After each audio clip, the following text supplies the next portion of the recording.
Welcome to the Rabbi and the Shrink. I am Dr. Margarita Gurri, known as Dr. Red Shoe, and this is the amazing Rabbi Yonason Goldson. How are you, Rabbi, today? I am wonderful, Doctor. It's a pleasure to be with you again, as Always a always. pleasure. We're on our seventh of the Rabbi and the Shrink on Everyday Ethics Unscripted, a discussion that we hope the world will join us to help us think and act in a way that's more thoughtful with regard to ethics and the greater good. So today's topic is generosity. Want to kick us off? What are your thoughts, sir? Last time we talked about limits, and today we're talking about generosity. What are your thoughts? The generosity, I think, is a function of kindness. And according to Jewish philosophy, the world is built on kindness. Because for those of us who believe in a creator, he didn't need us. He wasn't lacking for stimulation or gratification. And so why did he create the world? As an act of love, as an act of giving, as an act of kindness, to create beings who could benefit from living rich lives. And so if we think of kindness as the foundation of our existence and as the first quality of the Almighty, then to give is truly divine. It is emulating the actual creation process. And by doing that, we become partners in creation through the act of giving. Ask anybody today. We're all talking about the benefits of service, being of service. Right? When we give, that validates us as more than isolated individuals. We have this expression that we all teach our kids: it's better to give than to receive. The question is, do we actually believe it? But the truth is, when we give, that's empowering. It makes us feel that we have what to give, that we are creatures of value, that we can make a positive contribution in the lives of others. And tapping into that feeling, that mindset, that mentality is incredibly validating and a source of tremendous joy. Well, I would agree with that. I would agree with that like crazy. I've raised lots of kids. You've raised lots of kids. We've got grandkids. The thing that is so precious is to see kids are naturally generous. You're feeding a little baby, can't talk, they want to feed you back. I think that the first instinct is to be generous. And yet, as we get older, I see that many people have their kindness and generosity diminished. And I don't know if it's ever possible to have it not be diminished. It can certainly grow again. But what do you think about that? Why does our generosity diminish with time? That's a fascinating question. And you actually reminded me of a study where they took children, I think they were 2 or 3 year olds, very, very young. And they gave them, I think it was like a bowl of little candies. And they had the choice to either eat them or feed them to puppets. And they filmed them, and then they studied their facial expressions, and they found that the children registered more joy feeding the candy to puppets than they registered when they were actually eating it themselves. So to some degree, it is hardwired into us to be generous, to be giving. I think the problem really starts at birth, though, because what is a baby? A baby is the ultimate taker. They take food, they take attention, they take cleaning, they take thought and energy and money. And if they don't get what they want immediately, they scream, which usually provides an immediate response. It does. And unfortunately, some of us never outgrow this phase. I want it, I scream for it until I get it. Certainly, parenting is the process of trying to wean your child, not just off mother's milk, but of the need for immediate response to crying and screaming. And um, we have this idea, which is really kind of nonsensical, that we are all going to be naturally good parents without any study, without any instruction. And it's probably the most important job we're ever going to have in our lives. And we enter it very ill prepared.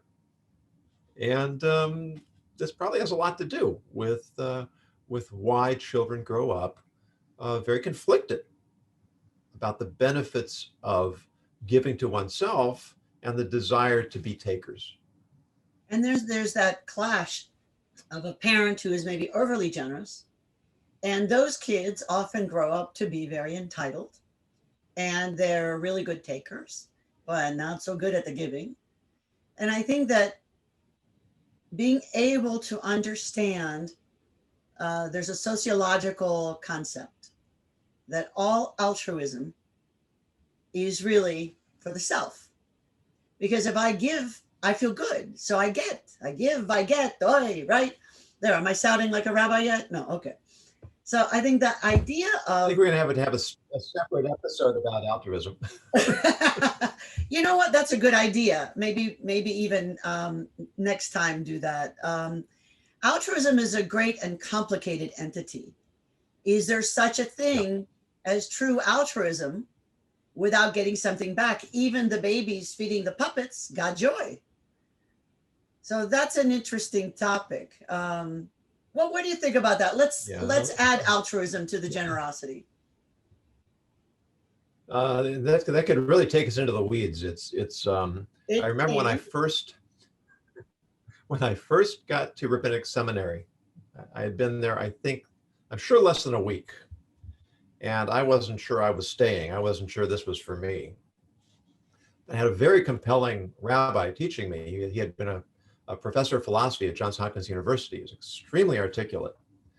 And I remember I came in third or fourth day, and he always handed out a syllabus, and at the top of the syllabus was altruism. And I thought, okay, now I've got him, because I've got altruism all figured out. There's no such thing as altruism.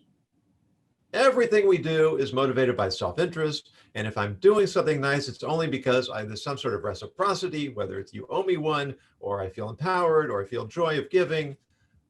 I'm ready for this.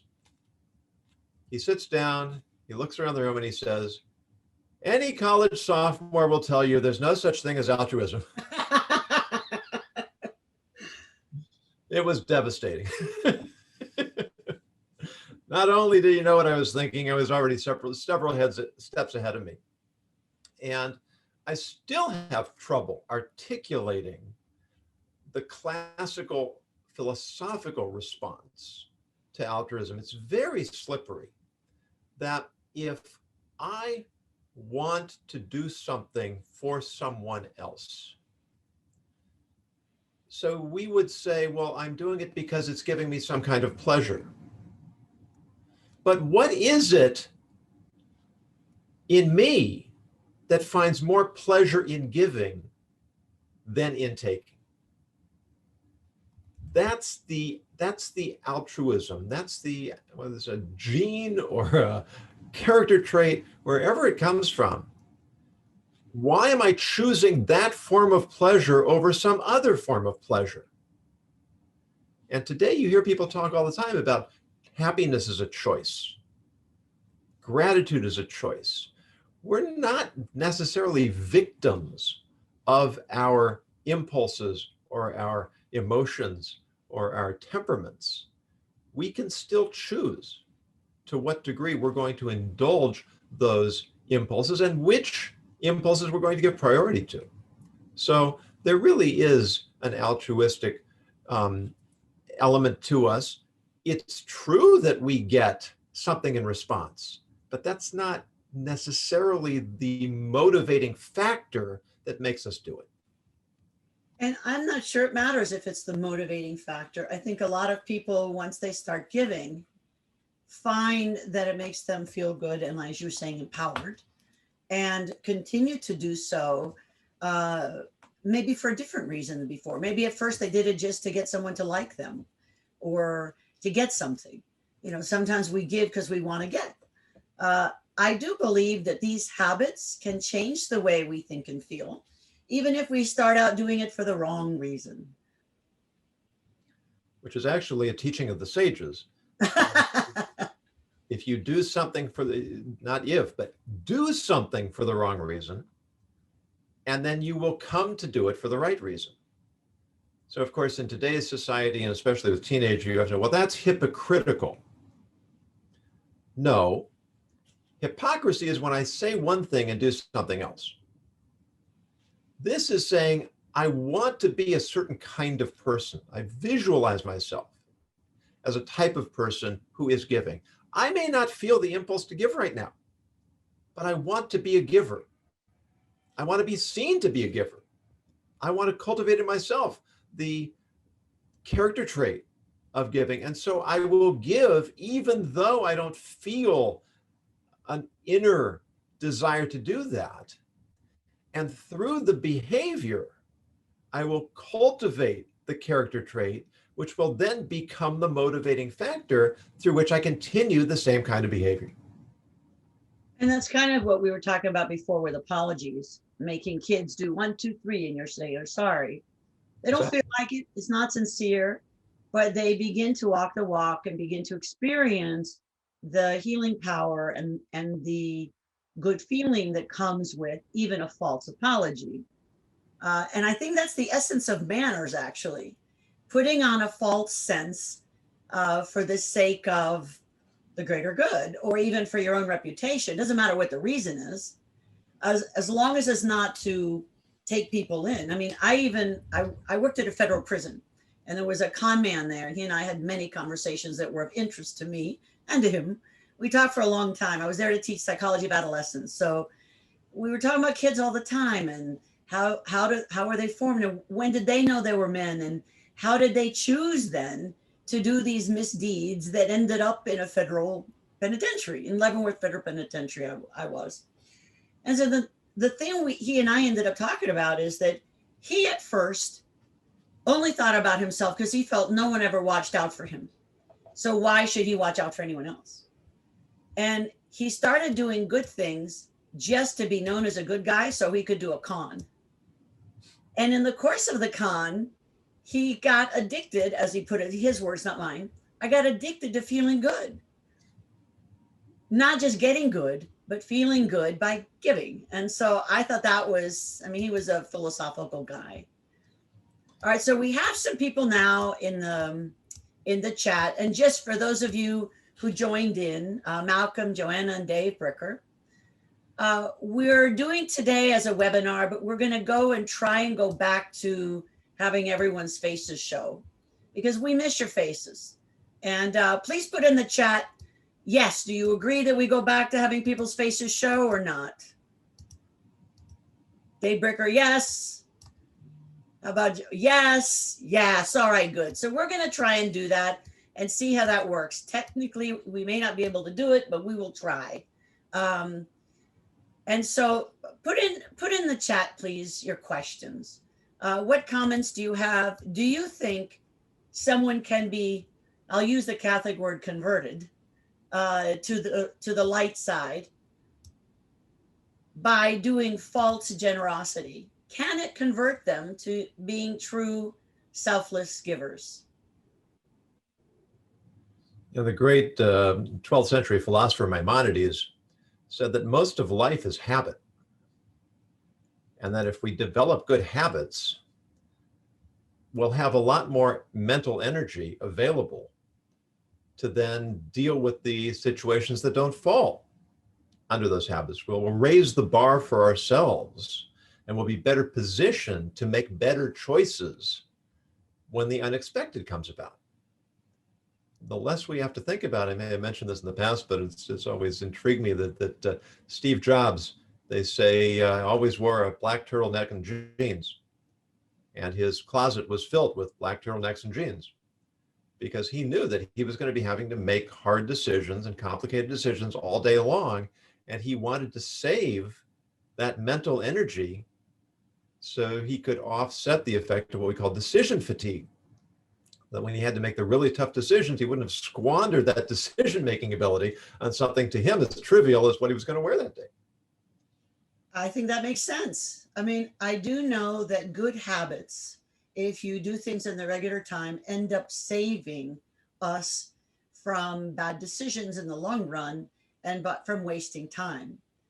Creating a joyful rhythm is what I think is parenting is all about, or being a boss. If you set a rhythm for what you expect, you're going to get, you're going to raise the bar. And I think too many people don't do, they resist rhythms. It doesn't mean you have to be rigid, but I think having rhythms of the mind and of giving. So, what do you all think about the idea of conversion? And put questions in. Do you believe that someone who is not at all a giver, who pretends to be a giver, can somehow get contaminated and become a giver? Let's see what they thought. Joanna says it depends. Oh, go ahead. What do you learn? Your con man learned a lesson about writing his feel good hormone. Others may change and learn a different lesson. That's so true, Joanna. I think that's entirely true. What were you going to say, Rabbi? Just that we want to visualize. I think I said this already. And what kind of person do I want to be? When I give my ethics keynotes, I suggest when we wake up in the morning, take 1 minute, literally 1 minute. Ask yourself, what can I do? What do I need to do today to be a better person than I was yesterday? When I go to bed at night, ask myself, what do I need to do tomorrow to be a better person than I was today? And just asking ourselves the question and taking literally 60 seconds to think about the answer. We're framing the day. We're putting our own mind in a certain mode of self-improvement. What's the definition of someone said, what's the definition of a good Jew? Somebody wants trying to be a better Jew, but let's universalize it. What's the definition of a good person? Somebody's trying to be a better person. Because we're here to grow. We're here to contribute. We're here to live lives that are meaningful and purposeful. So how can I better position myself? How can I recreate myself, reinvent myself so that I am someone who contributes more to the world? And just thinking in those terms is going to set us on course to be successful in that area, which will lead to success in every aspect of our lives. I think that's very well said. I think that the issue then, so I see something from Dave. I suppose it's possible. Oh, he knows people who he loves from a distance because they don't seem to have the makeup to be giving. And I think everyone has the makeup, but some people are impaired in their giving. Some people are too hurt, or they were entitled because they were given to too much and not allowed to stretch their giving muscles. They did not feel important enough from their own needs, so they felt falsely important by what people did for them. Some people need proof of love. This proof of life. Some people need proof of love through sacrifice. They have points. You have given me this, this, this, and this. You must love me. And I think that is a sad place to be. What are your thoughts, Rabbi? And then I had a question. Oh, Malcolm says, yeah, actually, you have to want two the things. result. Yeah. Sorry. Yeah, no, and that's thank you, Malcolm, for that, because we all need to have goals. We all need to have dreams. We all have to want to achieve something of value. And that vision, that goal is what drives us on. But you put me in mind of two things. The first is a story. I know you love stories. There's a rabbi was on a fundraising trip, and he came to a community, and he had somebody taking him around, giving him introductions. And at one point, this fellow mentioned, there's this wealthy guy, but I'm not going to take you to see him. I said, why not? He's wealthy. I'm here at fundraising. He says, because he never gives anything to anybody. It's a waste of time. And the rabbi said, take me to him anyway. So he knocks on the door. As soon as this fellow sees what he's up to, he wants to close the door. I said, wait, you're a person of means. I'm not asking for a big donation. Just $100. No, nothing to it. Okay, make it $20. No. $5. No. $1. No. He got down to 1 penny. He says, surely you can afford to give me 1 penny. I says, fine, here's a penny. They walked away, and the person taking him around said, what was the point of that? I'll let you know. He came back the next year. And the next year, he got $1 out of him. And the year after that, he got $20 out of him. And eventually, he became a big donor. He was so stuck because he never gave. The rabbi put him in a situation where he was too embarrassed not to give. And that single act of giving, in a sense, broke the dam. It activated the giving impulse. And so in Jewish law, charity is a big deal by us. So they ask the question, if you have a choice, you have $1,000, let's say, is it better to give $1,000 to one cause or $1 to 1,000 causes? Let's ask people in the chat what they think.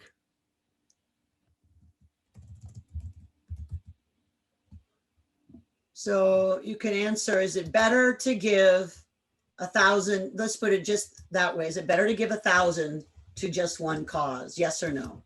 As opposed to $1 to 1,000. So Malcolm says 1 to 1,000.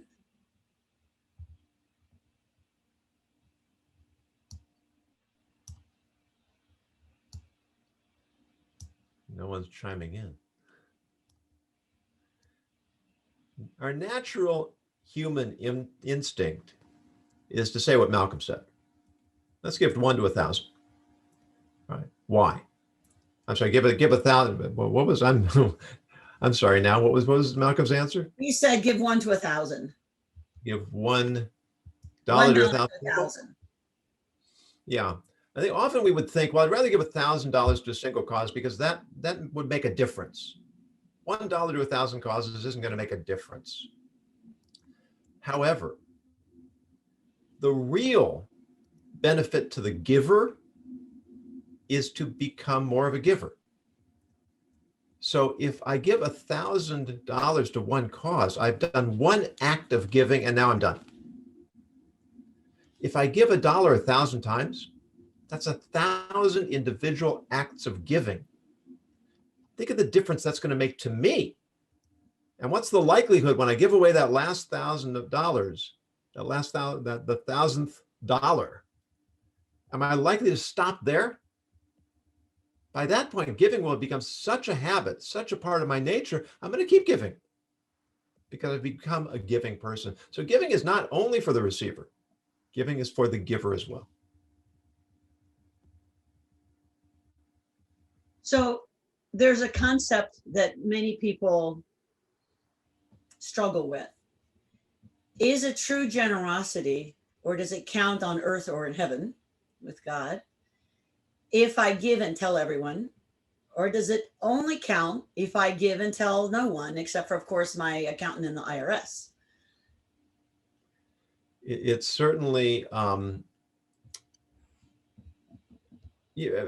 it's a complicated question. It is a very complicated question. If you go into many institutions of one form or another, nonprofits, you will often see they have plaques of donors. And the reason for that, there are actually two reasons for that. One is that some people are in fact motivated by the prestige or the recognition. And so it helps them give knowing they're going to be recognized for it. The other reason, and perhaps the more important reason, is that when people see that others are giving, they're more inclined to give themselves. If I'm going to give to a cause, I may want to know that it's a worthwhile cause. And if I see other people giving to it, then I'm going to be more motivated to give myself. But sometimes you will see that those plaques say anonymous.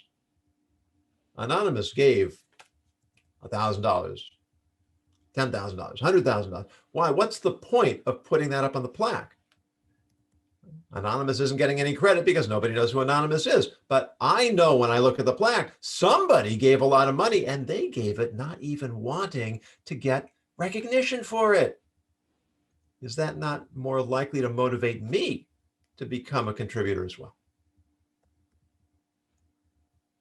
So if you do some with names and some anonymous, then you get people at different levels of reality where they are at that moment. Is interesting. Yeah, and the truth is that that's always, any time we're talking about ethics, it's one of the reasons why I keep saying there's no app for being ethical, because we're all different. And where I am right now is not where I was last week or last year. And I hope it's not where I'm going to be next year. And it's definitely not where you are or someone else is. The guy who's never given a dime because he's just been so stingy his whole life, getting him to give a dime or a penny could be an act of heroism. Whereas the person who's got so much money doesn't know what to do with. I mean, we hear about people today with 80, $100 billion. I don't even know what that means. Yeah, they can do a lot of good with it, but how difficult is it for someone in that situation to give, as opposed to somebody who's just getting by from week to week, day to day, and he's still going to give $10 because he sees a worthy cause? That could be an act of heroism just as well. I agree. How about the issue of too much giving? Let's say someone gives so much that their family can't eat that week. Is that generosity? What is that? That's actually built into the Jewish laws of charity.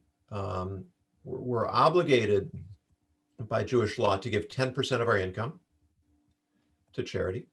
We are forbidden, according to Jewish law, to give more than 20%.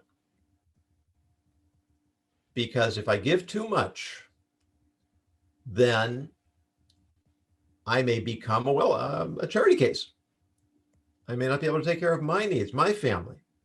Now, of course, there can be exceptions. People are extraordinarily rich, or times when, desperate life or death situations. There are unusual cases, but as a rule of thumb, charity is between 10 and 20%, because it is possible to give too much. And that's not just about money. That's about our time. That's about our mental energy. Lots of people out there making demands on us. And if we don't take care of ourselves first, then we're not going to be in a position where we can actually give to others.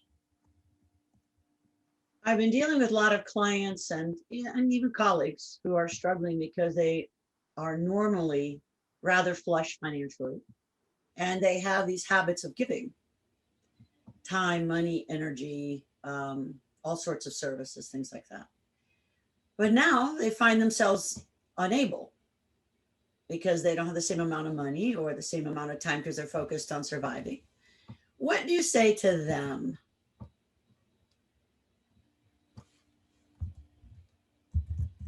Can you elaborate on the question a little bit? Okay, so let me be specific. One of my colleagues called me and said, I have a dilemma and I'd love your input. He normally gives a certain amount of money to a foundation, and he normally does a bunch of free stuff for various individuals and groups, but he can't right now, not at the same level, because with COVID, he's a speaker. With COVID, his income went way down because speakers are still speaking, but depending on your business model, you're not going out doing keynotes, you're doing it, from your little frame, right? And so he's not able to give the required amount in his mind, or even his children's private school, that there's a required amount to give. He cannot give that. And he's used to giving to lots of other charities. His wife had a medical problem. He's used to giving to that charity. The neighbor usually doesn't have money, so they buy food for the neighbor. They continue to do that, even if they really can't. So there are certain things now that he's struggling with.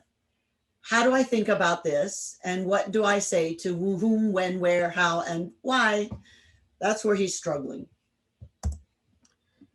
Yeah, and that's That's a really fascinating question, because if I, through my giving, have created a situation or been party to a situation where others are dependent upon me, on the one hand, I've created an obligation. On the other hand, I'm not in a position to meet it. Um, you've got a pretty complex question there, and I think the starting point is we can only do what we can do. If I don't have the resources, I don't have the resources. Well, I'm going to beg that issue. As if I'm wealthy, I can sell stuff, even stuff that's near and dear. So not having resources is always relevant, right? That's true. So how far do I go if I'm not using two cars? Do I sell one? I have jewelry. Do I sell that? I have ancient tomes I can sell for lots of money. So then the question is, where do we set that limit? Going back to last week, with the issue of generosity when circumstances change. Yeah, and I think that that's going to be even more than usual a matter of individual situation, circumstances. Is what, very often we find ourselves in a situation where something is technically okay, but it feels wrong. And this is really where ethics kicks in. That's what ethics is all about. Right? Not is it legal or illegal, but is it the right thing to do? And there can be so many variables in that question. I have to decide for myself. Now, deciding for myself may mean that I ask other people. I get other opinions. But this may just be one of those situations where there's no good answer.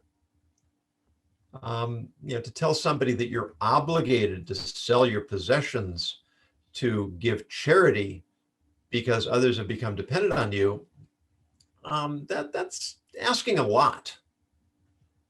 But it also sort of opens up the door to the question of the highest form of charity, which is to help someone get a job, to help someone become no longer dependent on charity is the highest form of charity.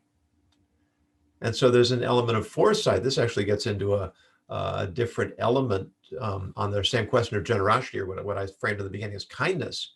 I said that kindness was the first quality we see in God. The second quality we see in God is justice. Now, kindness and justice are essentially opposites. Justice means you get what you deserve. Kindness means I give you regardless of what you deserve. So how do kindness and justice coexist? Well, they fuse together and they become mercy. They become compassion, which is a response to a need. And looking at a situation and evaluating what is the best way to serve the person in need takes a lot more thought and energy than just giving. It's Absolutely. easy to write a check. It's easy to reach in your pocket and give some cash. But to actually go through that process of how can I best serve the person who's coming to me asking for help, that is a real act of, that's what tests and defines our humanity. Yes. And the godliness that is the source of our humanity. And then there's the issue of pride in this gentleman that I was talking to. I had suggested why not have a conversation. I mean, this other person has needed help for many, many years and has never asked for any public funds. And this person has earned public funds and, in fact, is disabled from having been in service in the paramilitary area. I don't want to narrow it down, fire, police, whatever, all the paramilitary stuff, and is eligible for benefits, but has not because of their pride. So the question is, should this guy sell his stuff for the sake of someone's pride? And why was he just giving without first asking what are the options for this person, right? Now, we just had a lot of discussions, and I don't know what he ended up deciding, but the issue is, I think you bring up the great idea is the greater good is helping someone do for themselves and not be dependent, unless, of course, that's the only solution. And sometimes it is. Sometimes people really cannot do for themselves, right? Yeah, And yet I have found that people say who can't do for themselves sometimes get stuck on the idea of the giving and then afford stuff that other people don't afford because not their money. So it's, right. it's an interesting dilemma, right? How do you resolve that? There's a story Um, that's handed down from the sages. One of our greatest sages of all time is named Hillel. And Hillel said that you should give charity according to a person's needs, even to the point where you buy a man a horse to ride on, and you hire him a servant to announce his coming. Now that's a pretty radical statement. So the commentaries explain that there was this very wealthy fellow, and he always had a horse to ride on, and he always had a servant to announce his coming, and he lost his money. Not to the point that he was lacking for bread, but he couldn't afford the horse and the servant anymore. And what Hill is teaching us is that psychological pain, psychological distress is as real as physical want or physical distress. And that you have to take that into account when you plan your charity. So how do you make a calculation between the psychological dependence of a wealthy person who lost his wealth and a person who's really struggling to put food on the table? That wasn't Hillel's actual lesson. That's a different part of the calculation.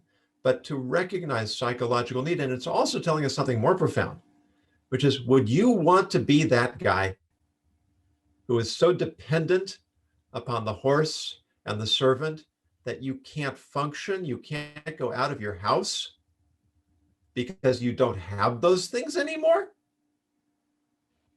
I mean, I'd be pretty embarrassed if I needed such things. I always remember the story of the guy who, the business owner, he pulled into his parking lot one morning, his parking space. And next to the parking space, he saw his secretary's parking space. She had bought a new car. And it was the same model BMW that he had. What do you think he did? Put the Not car the in next reverse, model. drove to the nearest BMW dealer, upgraded to a better model. His car was absolutely fine until the moment he pulled into the parking space. And all of a sudden, his car is no longer good enough.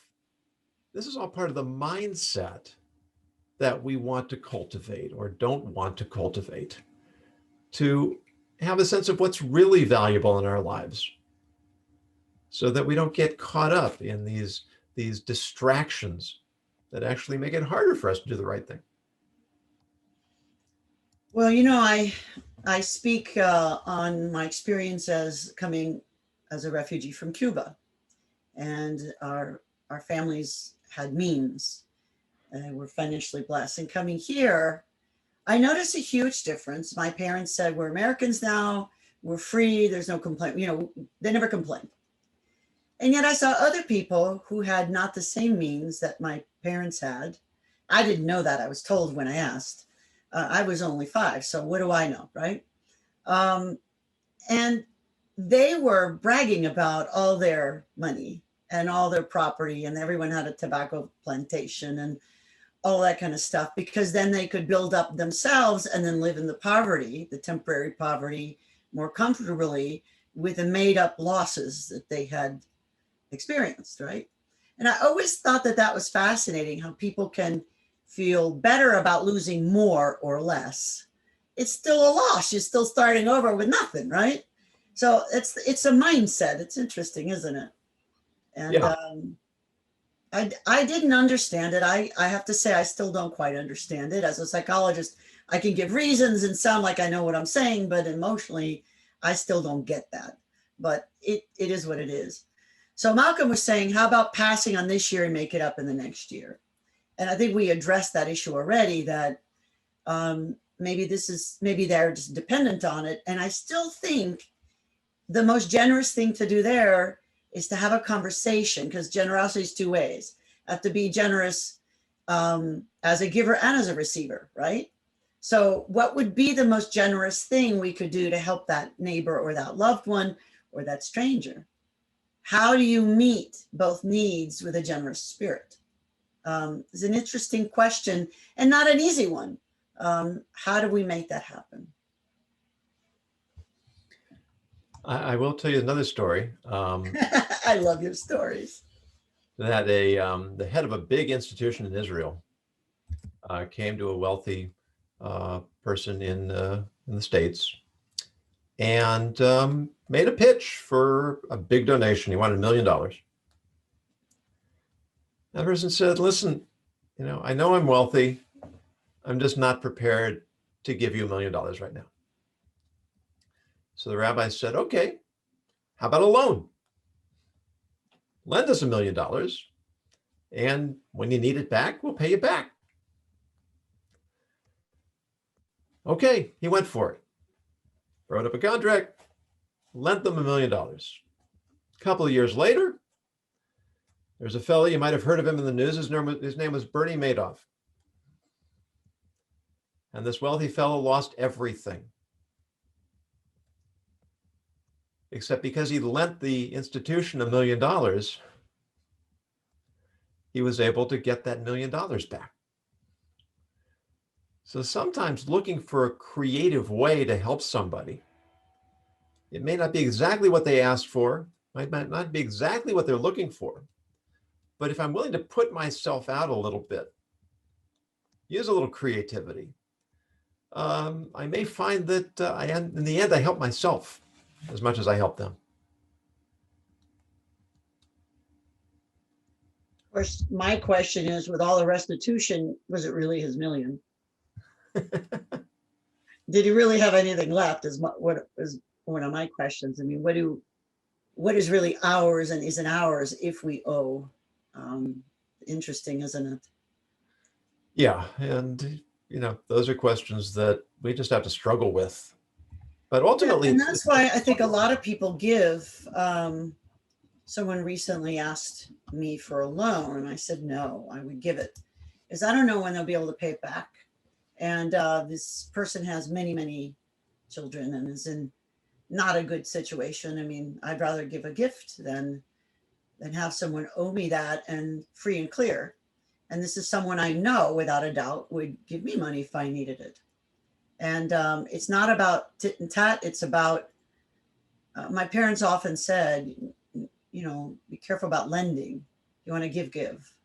And I think that that's an interesting position. So what do you think about these kinds of gifts as opposed to loans? Well, it's interesting. It made me think, and of course, this may not be something you can or care to answer, but the person who asked you may have felt uncomfortable asking for a gift. It was easier to ask for a loan. I think that is exactly the situation. And therefore, you did exactly what we were talking about earlier, which is to identify what is the person really asking for, what does the person really need, and to the degree that I'm in a position to do that, to help them. I was a few years ago, I was in a situation where things were pretty grim financially, and I ran into a very, very close friend, and he immediately saw that I was out of sorts. And he said, what's the problem? And I told him. And he said, well, how much do you need to get through the immediate crisis? And I told him. And he said, let me see what I can do. That's nice. And he gave it to me. That's nice. And he said, if at some point you want to pay me back, fine. If you want to pay it forward to someone else who needs it, fine. If you need it for yourself forever, fine. No strings attached. And that was so liberating, already dealing with lots of debts. What an act of kindness. Not having another debt. Yeah. I think that's an act of mercy. And an act of mercy. That's beautiful. Well, Dave Berker says if it's one thing to help people, it's another to jump in the water to save someone from drowning. What do you say to that?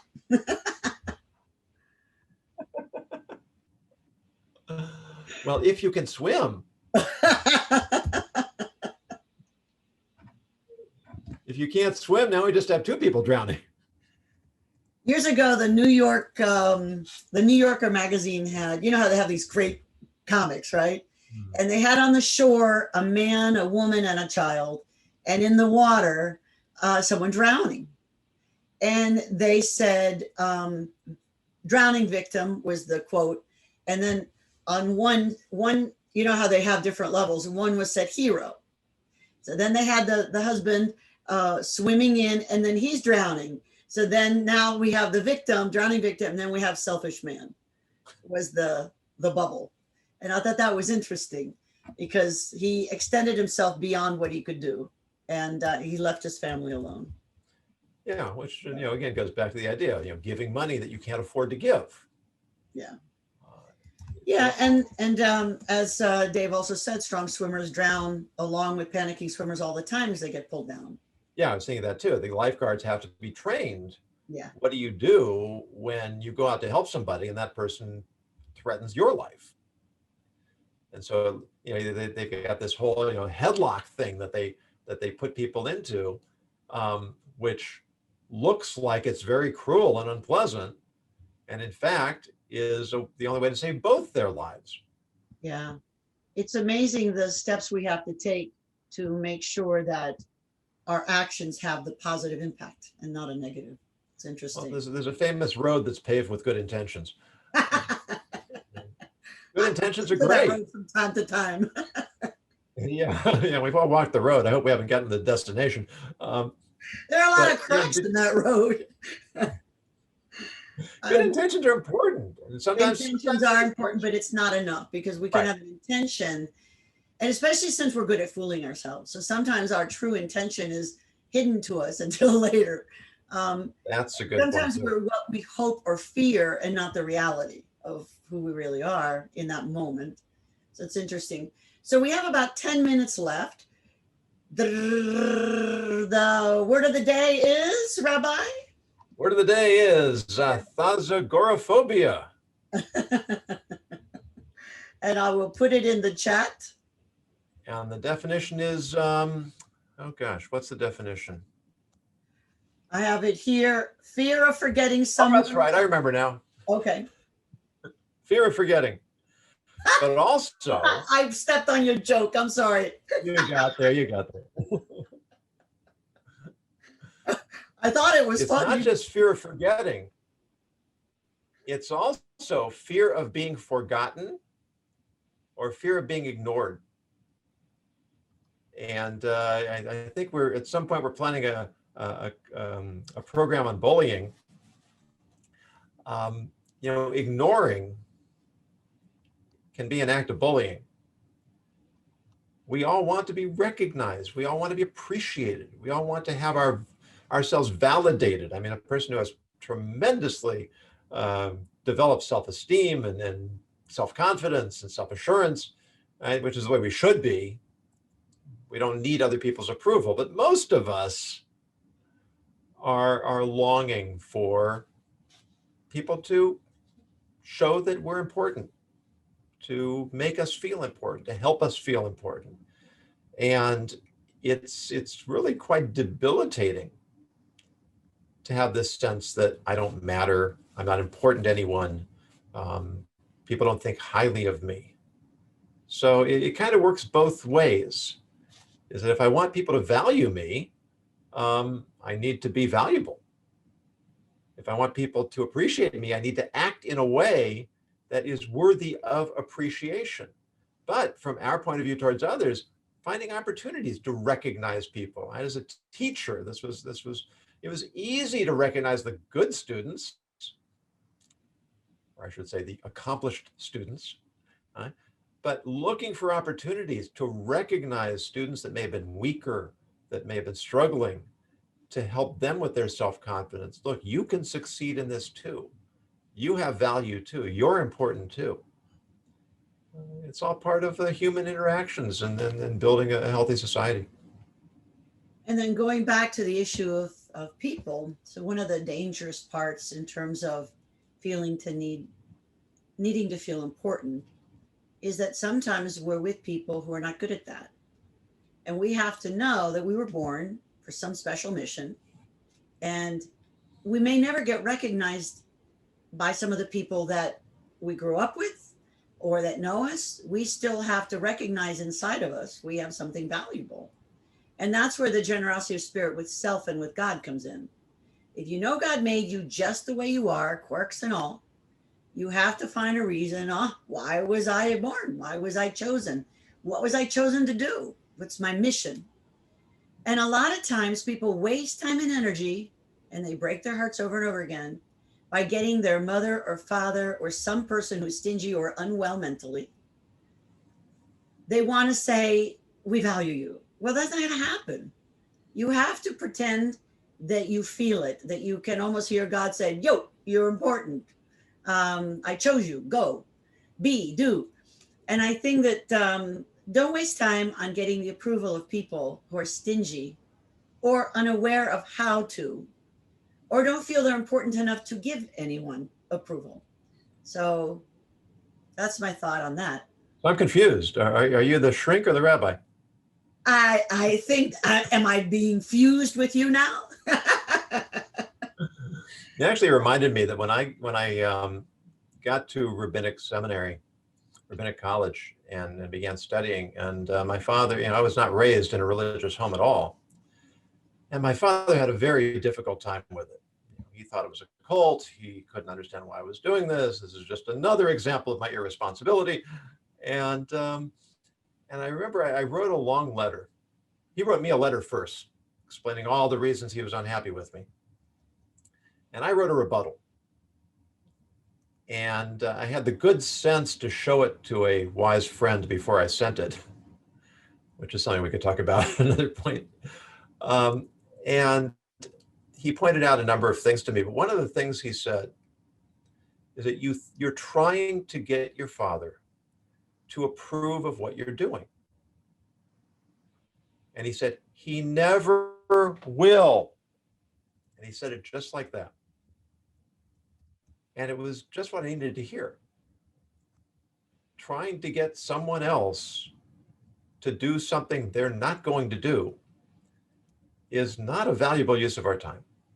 It is not. And so I redrafted the letter.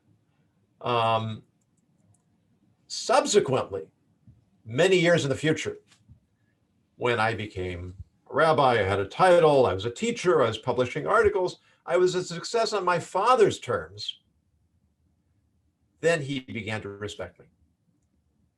And rather than demanding that he do something that he was never going to be able to do, I was patient until circumstances came about where we could heal the relationship and move forward from there. And that may never happen. I mean, some people are never going to give you. And it may never happen. Exactly. It may never happen, and you have to be okay with that. In fact, I've known so many couples who stay together waiting for the person to tell them this or that or do this or that for them. And you have to act as if you are the most amazing person in the world. And if it's going to happen, you have to make it. You can't wait for someone. You have to make it happen if it's going to happen. And if you're being wonderful and doing everything you need to do and whatever, and it still doesn't happen, then you have to think about that and what are you going to do with that? So I see too many people causing harm by remembering we are in charge of our own generosity and remembering God's generosity. And kindness. Unreasonable expectations are the source of much suffering. And I think that that's a lot of what you and I deal with. You know, people who are heartbroken. Because of expectations that have been just thrown down a cliff, you know. And some of it is not our fault. I mean, sometimes we get betrayed. Sometimes people really do disappoint us, and that's painful. And we have to live with that. Painful, but it's up to us to decide how to handle it. Right.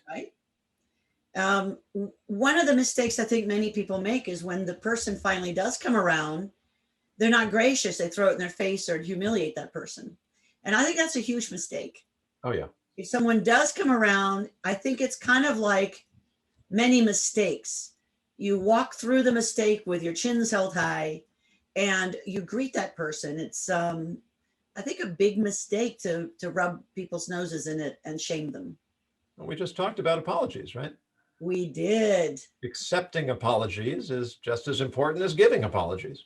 Yeah. And sometimes people give an apology by assuming that we have no memory. They're going to act as if they never said or did the hurtful thing, and they're just going to get in line.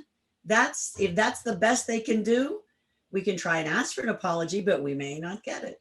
And it is a form of an apology. It's not a good one. It's not a full apology. But you know what? Much of life is deciding how generous we want to be in our spirit, isn't it? Yeah, that's very well said. Well, thank you, sir. We're closing out. Does anyone have one last thing they want to say? And then I'll ask the rabbi to give a last word of wisdom, because he always has one. We have a silent chat room. All right, Rabbi, your turn, sir. I heard this many, many years ago, and it has stayed with me. And it goes back to that cliche that it's better to give than to receive.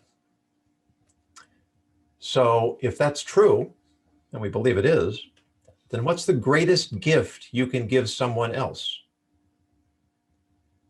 That's the opportunity to give to you. So sometimes taking can be giving if it's done with the proper spirit of generosity.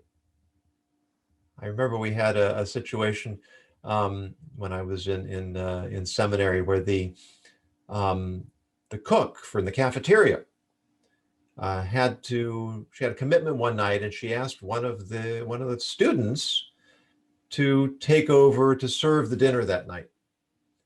And she said she would pay him for his time. And he said, I'm happy to do it, but you don't need to pay me. And she insisted, no, I want to pay you. And he insisted, I don't want you to pay me. And I just happened to be sitting close by when he came and asked the rabbi what he should do. And the rabbi said, it will make her feel better to pay you. Why do you want to take that away from her? If you don't want the money, you can give it to charity yourself. But if it will make her feel better to pay you, let her pay you. It's not taking away from your act of kindness in helping her in the first place. So again, looking for opportunities to let people have what they need. Sometimes what they need is to give to us. I think that's true. That's absolutely true. And he also, I guess, could have said, it would make me feel better to not take the money. Would you allow me to feel good about myself? And he could have thrown that same idea, but maybe she was vehement enough that, it would have hurt her feelings. I don't know. It's not so easy to be ethical, is it, Rabbi? Well, that's why we're here. It is. It is. If we're easy, we wouldn't have a podcast. So we're ending today a podcast on generosity. Go out and be generous to yourself and others today. And I would love for you to spread the word about this podcast. We created this podcast. So I created this podcast thinking America needed a chance and the world needed a chance to revise foundational ethical assumptions and behavior. And as I was thinking about it, I can't do this podcast without the rabbi, because I love the way he thinks. I love his stories, and 2 points of view are always better. I'm Catholic, he's Jewish, he's a man, I'm a woman. I thought it was good. So that's how that got started. And in this spirit, he and I are doing what we can to see if we can invite everyone to step up, red shoes or not. Thank you for stepping up, Doctor. And thank you, Rabbi, for stepping up with me. Everyone take care, go and be generous to yourselves and others.